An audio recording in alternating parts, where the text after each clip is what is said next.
Okay, guys, this is going to be budget. It's the night of your exam. Maybe you can listen to this on headphones or on the way to school tomorrow or tonight. I don't know. But I'm going to give you a very quick video about the comparative theories. You've seen what I predicted on Google Classroom. If you haven't, please log on. I'm going to quickly go through liberalism and realism, and that's going to be it. Okay, so realists. Let's try and the purpose of this video is to try and make links between what they believe and policies or approaches that they have. So the kind of core of their belief, and then how this leads on to other beliefs. Okay, so realists see the basic thing you need to know about realists is they see human nature and the nature of states negatively, and it is fixed. Okay, so states seek power, and it is fixed, and you cannot change that. And human nature is the same. Okay, so they assume that states exist in international anarchy. So you remember the prisoner's dilemma, where there's two prisoners and they can't talk to each other, and if the best outcome is if they both don't rat out the other one, but realists assume that they always will because of international anarchy. Okay, international anarchy is basically where there is no ruler, there is no overarching system of law. States exist. States just behave in any way they want to. Okay, so it's not the same as domestic politics. Because their human nature is negative and they exist in international anarchy, therefore states always try to maximize power, because power means security, and security for realists is the only thing that matters. Okay, and in a way they might even argue that that's a moral thing, because that's what your people deserve. Okay, if you're a realist leader, you put your people first. So they however, they might think it's a moral thing, but states can act amorally, so that means without morals. So basically, whatever is in the state's interest, and state's interest is always to maximize power, they can do. For realists, they expect states to behave in any which way which furthers their interests. Okay, all states are unitary actors with the same interests. So all states are the same. It doesn't matter if you're a democracy or you are a authoritarian government. It doesn't matter. You all have the same interest, which is to seek power, and this often creates a security dilemma. So all states seek security.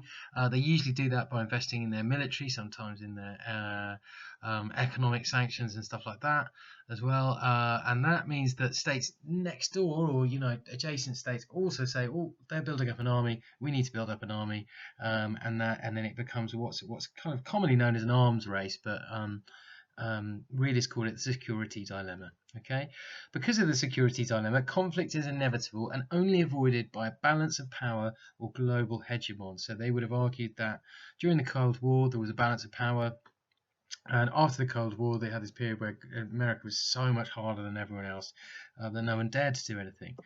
And lastly, in all the subjects, in all the sort of things, they will argue that the state is important. Okay, so realists, remember, mostly they're theorists, but you can get realists, politicians as well, but mostly they're just theorizing about the nature of things, and they argue that the state is important and continues to be important.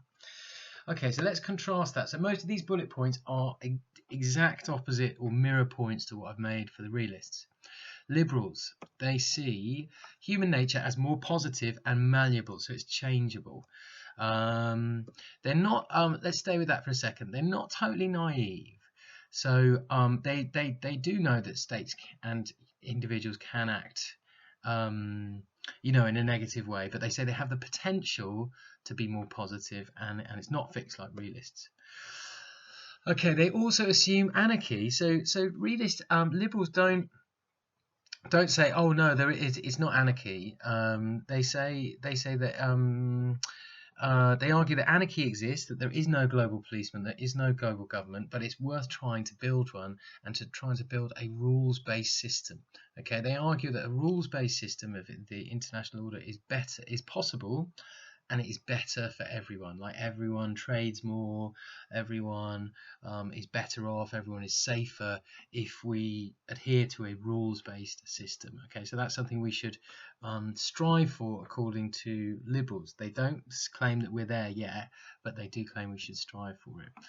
Okay, therefore, states have an incentive to cooperate. This means as this benefits all. So remember the stag hunt, where there's two guys and they also don't communicate, but they're trying to do something positive together. And if one of them, a hare comes past, and if one of them shoots it, they've got enough dinner for themselves, but not for them both. And if they both wait, if they both cooperate, they get a stag. Tasty.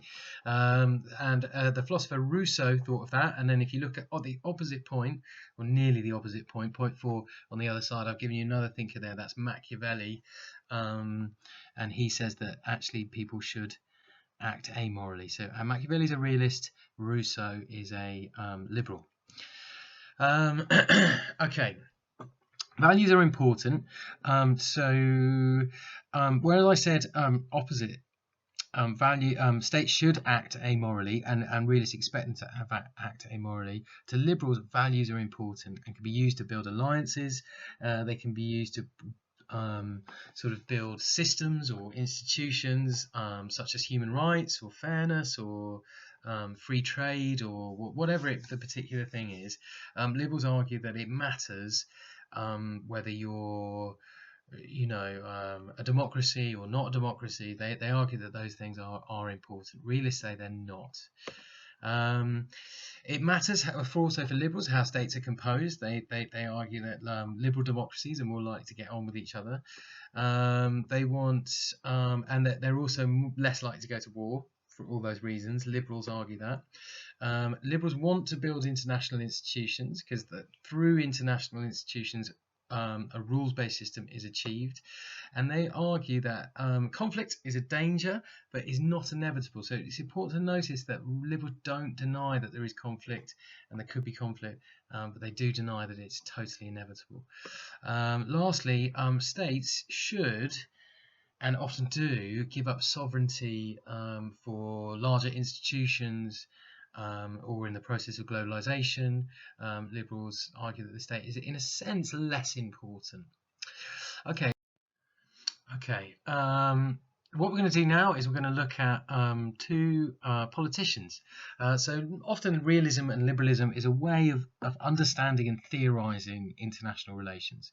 But it can also be approached by actual politicians, and they can have policies that are in line with realist or liberal thinking. Okay, and Trump and Obama are really good examples of both of these. Okay, so Trump, he's a realist, and Obama is a liberal. Okay, so Trump prefers hard power over soft power, and we've seen that in South Korea, we've seen it in Syria, all of these places. Obama prefers soft power over hard power. He prefers Georgia over war, if you remember that phrase. Trump's mode of international operation is often threats. And Obama's was diplomacy. So he was a sort of more of a diplomat. He liked to talk. He used to use diplomatic networks. Trump likes to go in with wipe them off the map, or Twitter rhetoric. I was talking about North Korea there.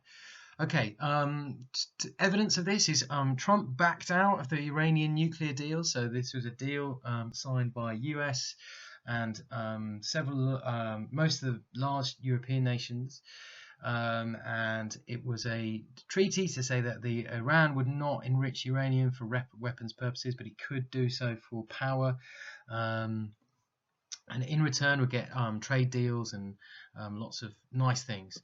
Obama actually brokered and signed the Iranian nuclear deal. That is not in 2105, but 2015 he did that. So he was actually the architect of the deal, and Trump is the one ripping it up. So that's a classic sign of cooperation versus, well, what is now very hard rhetoric on Iran, and Trump has put quite severe economic sanctions on there, and then the talk between the two countries has really been ramped up. Okay, so Trump has entered a trade war also. So remember that a realist form of hard power is also economic sanctions, not only not only sort of military action. And Obama also faced the same problem with China, but engaged in lots of trade talks, and it ended in his last year of his presidency, when he went on lots and lots of trade talks with China, which didn't actually, in fairness, get very far. Okay, last one. Trump hates. I put hates here because I haven't got much room, but he doesn't particularly like international institutions. He doesn't like the UN. He questions the amount of money that America puts into NATO. And generally lives by the phrase America first, which is a very realist statement if you think about it. Obama, on the other hand, very much supported international institutions, supported um, the UNFCCC, and was a large part of the broker in the Paris climate change agreements. So very much supported, through his weight behind international corporations, international cooperation and international institutions. Okay, so there it is. There's your revision in 10 minutes, 11 minutes.